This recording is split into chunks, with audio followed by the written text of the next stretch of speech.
Hello and welcome to the So What podcast, in which political economic analyst JP Landman discusses the issues uppermost in the minds of South Africans. You can find a written version of this content on JP's website, jplandman.co.za. I am Ruda Landman and I am your host.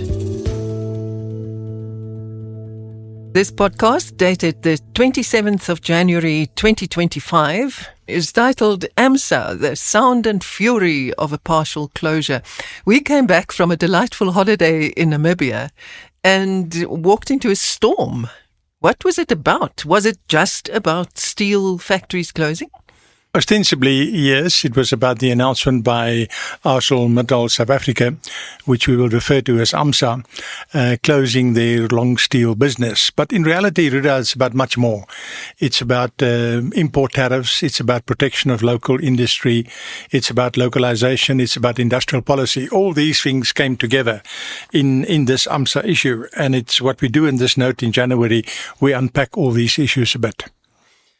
Tell me about the origin and the history of AMSA, ArcelorMittal South Africa. AMSA started its life as ISCOR, the South African Iron and Steel Corporation, which was founded by Hendrik van der Bijl, the man who single-handedly industrialized South Africa way back in the 1920s. It became a big steel business in South Africa, and it played a huge role in producing the steel and many steel products that you need in a modern economy. What I think is important to remember is that the old ISCOR consisted of two businesses, steelmaking, but they also had a mining side. And on the mining side, they had iron ore and coal mines. And the benefit of having iron ore mines is that you can buy or acquire the iron ore that you need for steelmaking cheaply. If you have your own mines, you can make arrangements. And that's the way in which the old ISCOR operated. And then how did it become ArcelorMittal? Yes, in 1989, ISCOR was privatized and listed on the Joburg Stock Exchange. In 2001, 12 years later, it was split into two separate companies. The one is ISCOR, steelmaking, and the other one, Kumba Resources. And they took the iron ore and coal mines. In 2004, Lakshay Mittal, that we will talk about, bought the company and he changed the name from ISCOR to Mittal Steel. And in 2006, I think the problem started because then Kumba Resources itself was split into two companies, Kumba Iron Ore, which still exists today and is a very profitable miner of iron ore, and Exxaro. And Exxaro Resources, as you know, is a coal company, mining and coal company, also listed on the JSE. So that's the history. Now, this split up of Kumba between coal and iron ore had the effect that in 2010, Kumba Iron Ore cancelled the arrangement that they had with the old ISCOR or Mittal Steel to provide iron ore for the steelmaking on preferential terms. They wanted a much more market-related agreement. There were court cases and negotiations and political interventions and so on. But in 2013, Kumba Iron Ore and Mittal Steel made an agreement where they still bought the iron ore from Kumba, but at much less preferential terms. And that must have hit AMSA's or ISCOR's balance sheet considerably. Another thing that comes up in this whole conversation is the difference between long steel and flat steel. Explain that? Yes, as the names indicate, long steel is anything that is long. Bars that you use in reinforced concrete, for example, railway tracks, it's long steel. Anything like that goes through as long steel. Flat steel is basically sheets which are made, whether you use it, the sheet to fold it and use it for car manufacturing, or whether you use the sheet to fold it into corrugated iron that you can put on a roof. It's basically long versus flat. Now, what AMSA is doing, they're closing their long steel business, but it's important to note that they're not closing their flat steel business. That will continue. What part of the business is the long steel? They don't disclose the numbers, but the general understanding in the market is that long steel is more than 50% of AMSA's business. So it is a big part of the company. What is the global context? What's happening in other places across the world? Well, what happened in the first half of the 20th century is that many countries in the world had the belief that just as you had to have a national airline to be a serious country, you had to have steelworks and you had to have your own steel company. And therefore, a lot of governments in the world created steel companies, like the government here created ISCOR in the 1920s. Exactly the same story. Now, the problem is if everybody is building a steel factory, then there's huge overcapacity in the world. Many of these steel companies, particularly the government-owned ones, ran into financial difficulties. And there's an Indian entrepreneur, Mr. Mittal, who saw the opportunity. He started buying up these steel companies worldwide. And, of course, he rationalized them, reduced the staff numbers, sweated the assets, and he himself became fabulously wealthy. And in the process, he drove the consolidation of steel capacity worldwide. And this process has been ongoing. And Mr. Mittal's rationalization drive was not the only one. For example, British Steel, which for a long time was the biggest steel company in the world, had massive rationalizations and buying up other companies and merging and so on. And in the end, they themselves merged with the Dutch steel company Koninklijke Hooghovens and became Chorus Steel. Chorus Steel, in turn, was taken over by another Indian company, Tata. And what Tata did was to close down a huge amount of capacity. And today the UK, which once had British Steel and was a very big steel producer, today the UK produces about 25% of what they produced in the previous century. So a lot of capacity has been closed down worldwide. And this Lakshya Mittal initiative and the Chorus Tata initiative is not the last. We've seen very recently Japan Steel, wanted to buy US Steel, and it's a transaction that was vetoed by President Biden when he was still in office. And it all plays into this thing of overcapacity in the world, trying to protect jobs, trying to protect old industries, and it's an ongoing process. Was the closure of at least the long steel part of ArcelorMittal unexpected? Not for people who were in the industry. We have a friend who used to be in steel construction his entire life, a civil engineer. After he retired from steel construction projects, he became a professor at the engineering faculty at Stellenbosch University. And about 8 years ago, a long time ago, he guided one of his master students to do a thesis on can you develop long steel products, particularly steel bars, from welded steel. In other words, can you use flat steel products to produce a product which is normally made in long steel? And this was 8 years ago. And I asked him, so what prompted you to guide the student? And he said, look, it was already clear 10 years ago that long steel is in trouble because there's this huge overcapacity worldwide. If you can import long steel from Indonesia, I'm just mentioning a name, or you can import it from India, why on earth would you make it in Vereniging? And he saw this coming. So for people in the industry, it wasn't quite a surprise. Then there's a whole raft of other players in the field called mini mills. What are they and what do they do? Steel is made from iron ore in a furnace, and you get your products out on the other side, long steel or flat steel. But what you can also do is you can use scrap metal, and you can use electricity at very high temperatures to melt it. So you put the scrap metal in on one side, and the other side you've got steel products coming out. Recycling, basically. Now, we haven't had mini mills in South Africa. It's a phenomenon of the last 10, 17 years, to be precise. And how it works is like this. If you're a scrap metal merchant and you buy scrap metal from wherever in a public offer to you, you're not allowed to sell that or to export it. You first have to offer it to a mini mill in South Africa. And the price that you have to offer it at is the international price of scrap in Rotterdam minus 30%. So in that way, the scrap dealers, of course, take a cut. They suffer a little bit. They can't now export at market prices. But the mini mills get it at Rotterdam minus 30%. So their input cost is much lower. And therefore, a whole flourishing mini mill industry started to develop in South Africa. As I said, 17 years ago, there was nothing. And today, this policy of benefiting or helping mini mills has resulted in 50% more or less, of long steel products in this country being made by mini mills. In the past, 20 years ago, 25 years ago, AMSA made the whole lot. Now their market share is down to probably less than 50% because there's also still imports. So the rise of the mini mills on the back of an aggressive government policy has also changed the landscape quite considerably. Now, these two elements of the mini mill policy, i.e. scrap metal must be offered at 30% discount and you cannot export it. The export ban and the price regulation go together. The question is, if you take those two things away, will the mini mill industry survive? And we just don't know. The current arrangement is scheduled to end in 2027. I think it's June 2027. But of course, it can be renewed.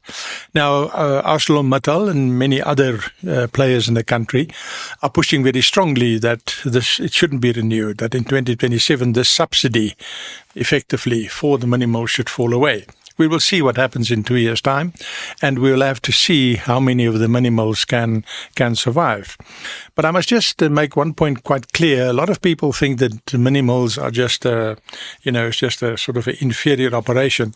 And that's not the case at all. Score Metals, which in fact is more or less the same age as ArcelorMittal or Iscor, formed more or less at the same time. They are also now a big mini mill producer, and they export high quality steel products all over the world, including to China.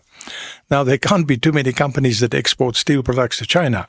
So it shows you it is possible to be a mini mill and run a highly sophisticated operation. That is quite possible. Does ArcelorMittal itself play in this field? No, not at all. They never invested in the technology. Mini mill operates on an entirely different machinery, entirely different technology, and no, they never invested money. And in fact, if you go through all the reports and so on, there's a lot of criticism of AMSA that they made the wrong capital allocation decisions over the years. People say they could have spent their money better and they would be a much more productive and a better steel producer today. Now, I'm not wading into that argument. I'm just noting that those accusations are there, that they haven't spent their money in the most optimal way. What does the steel market in South Africa look like? How much do we use? What do we produce here? Do we import? Yeah, that's very interesting. We've got capacity between ArcelorMittal and all the mini mills to produce 8.8 million tons of steel a year. Last year, we only produced 4.1 million tons, less than half. And of those 4.1 million tons, we imported 32%, or about 1.3 million tons. So that gives you the story. Now, the steel people, AMSA in particular, argues that if the economy is growing at a higher rate, then there will be more demand for steel and things will be better.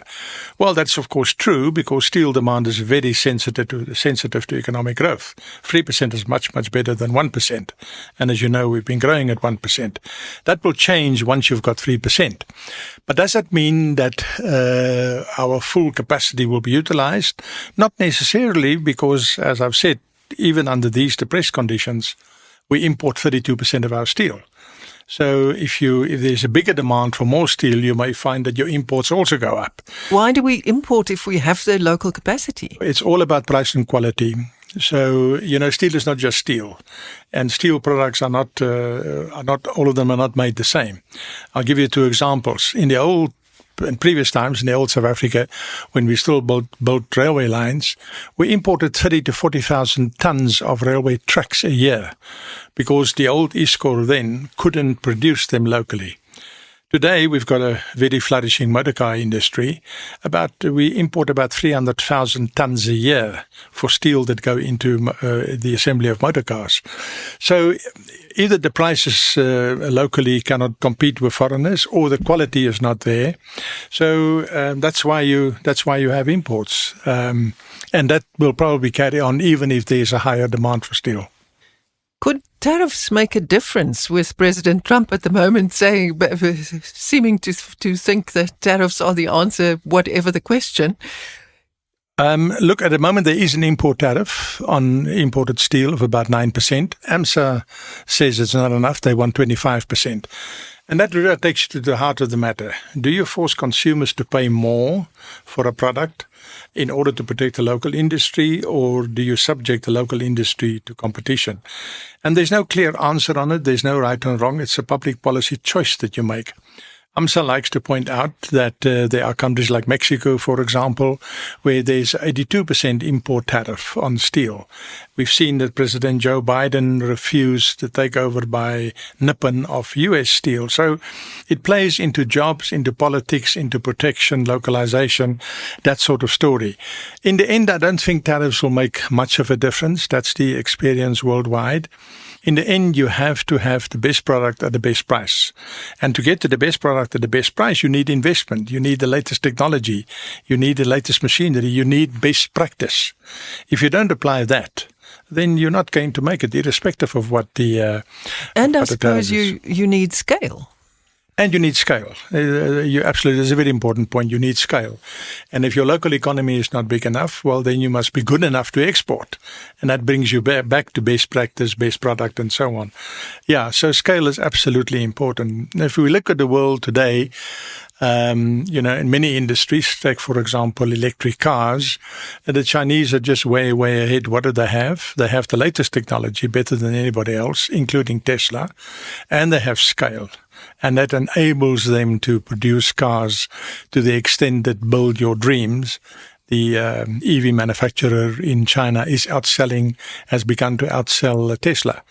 That's what happens when you've got the technology and you've got the skills and you've got the scale. We also see it here in the poultry industry. Absolutely. Steel and chicken bring to the fore the same issues. We pay an import levy on imported chicken. Chicken is the country's biggest source of protein. So now your consumers pay more for their protein than what they would have if there were no tariffs. On the other hand, you're protecting the local industry. And there's your choice. What do you want? Consumers pay more or subsidize the local industry? And again, there's no right or wrong. Make your choice. It's a public policy choice that you have to make.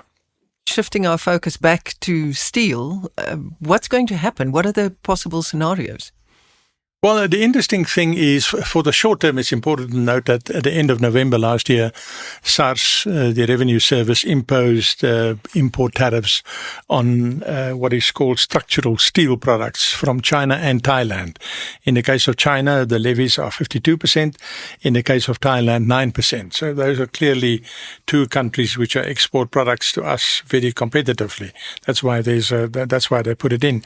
But that's a temporary measure for 6 months only, while ITAC as the International Trade Commission, investigate allegations of dumping, and they will make recommendations, and then we will see which way it goes. So that's the one thing. The other thing to bear in mind, Ruda, that's happening. The Chinese have built an ultra-modern steel plant in Zimbabwe. And they came into operation last year, and those products have already started arriving in South Africa. So we can see steel imports from Zim taking place here. A third development that's taking place, different Chinese companies are looking at building a steel factory in Limpopo. But there's huge environmental resistance to it. So something that I was just wondering about is, what are the possibilities that those steel companies are convinced, instead of building in Limpopo, rather take over the plants that AMSA is closing, refurbish them, make them modern, put in new equipment, and run with that existing infrastructure in terms of roads, railways, water, and so on, rather than stuffing up the Limpopo province. But I don't know what will happen. We'll have to see how these things play out. Is that just a twinkle in your eye, or do you know that something is happening? No, it's just a twinkle in my eye. I know that the Chinese are trying to build a steel factory in Limpopo, and I know there's huge opposition. We'll have to see how that plays out. But it sounds, as you've said, that this is fundamentally about industrial policy and not just South Africa. It's a point of principle everywhere. Yes, it is. Now, there's a very interesting Japanese economist, Richard Koo, K-O-O, who wrote some very interesting books on what he called persecuted economies. And what is a persecuted economy? It's an economy that had a golden era of manufacturing and industrialization. And then the golden era passed because new economies came up that were more efficient, better technology, later equipment, and so on and so forth. And they started persecuting the old economies. So the old economies, in the way he tells it, is the US, the UK, Europe, even to some extent Japan. Who are the new economies? Taiwan, South Korea, China, and as we've seen, Thailand.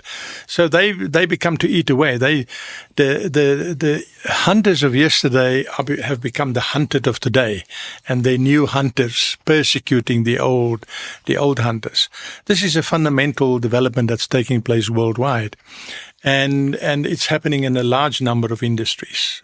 For example, the German car industry, I think, is in huge trouble as a result of competition from Chinese car companies who've built an enormous car sector. So the question is, how do you position yourself in the light of that? And my own feeling is that it's no good trying to maintain that which comes from yesterday. Yesterday's industries cannot be sustained. There could be a transition period. There could be a time that you allow for adjustment. But in the end, you cannot protect the old industries. You've got to develop new industries through innovation, new discoveries, and so on. And that's where I think we have to focus. The persecuted economies had their golden era. It's over. They must now look at chips or satellites or, what other industries there are in which they can excel. They can't excel any longer in the old industries. So coming to so what, how serious is this in the picture? The closing down of the ArcelorMittal long steel business? Not as serious as the media furore suggested. First of all, Kobus Verster, the chief executive of AMSA, he himself has said that once they've closed down the long steel business, they can actually have a very flourishing flat steel business. So that's there. We know that on the long steel side, 50% of the product currently in the country is being supplied by minimal. So it's there. Thirdly, we know that there are strong imports and that we can import more from whatever we need from overseas countries. So I don't buy the narrative at all that the entire steel industry will now collapse, and with that the further argument that manufacturing will collapse. I mean, for example, the automobile components industry. They're lamenting and shouting and screaming and so on, but they also said the closure of Newcastle, if it can be postponed for 12 months, then mini mills can be certified by the auto manufacturers for having the quality and the standard needed for the motor car industry. So that's a period of transition. You upgrade yourself if you're a mini mill, put in whatever the automakers want, and life carries on. Now, I think it's part and parcel of life where old industries die out and you adjust to new ones. Think of gold mining. There was a time when South Africa was the biggest gold producer in the world. Today, we don't really feature. Why? Well, because all the gold has been taken out. Industries rise, industries die. The question is, how do you adapt? And for you, you don't normally really put forward your opinion, but you do this time. What is for you the so what when it comes to public policy? No, I think we should focus on those. We should have an industrial policy. That's number one. Not one based on subsidies and protection, but one based on developing new industries where we've got a competitive advantage. Now, I mentioned here, for example, green energy. We are abundantly blessed with solar and wind resources. We can use that to build a green energy industry. We can build hydrogen, for example. Tourism. We are abundantly blessed with tourism assets. With that comes conservation. So those are areas where we've got a competitive advantage. Then there are areas where the capabilities of the nation enable us to compete. For example, hospitality and personal services. Think of hospitals. People will tell you that the treatment they get in hospitals here are better than what they get in many European countries. So focus on that, enable that kind of industry to grow and to expand and employ more people. Then there's arts and culture. I don't have to tell you about the success of something like Jerusalema and other South African artists. So instead of thinking just in terms of smokestack factories, think of these new industries that we have, which we can expand. And lastly, take agriculture. We've got a highly, highly successful agricultural industry. So if you're successful in agriculture, think of what is just next to it. Agro-processing. What can we agro-process where we have the competitive advantage that we can compete in the world? So that, I think, is the approach one must take. Is not to defend the old, but to develop the new, and from there get economic development.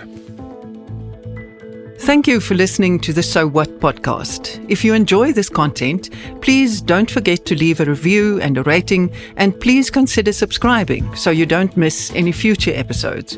Also, tell your friends. Remember, you can find a written version of all JP's content at jplandman.co.za.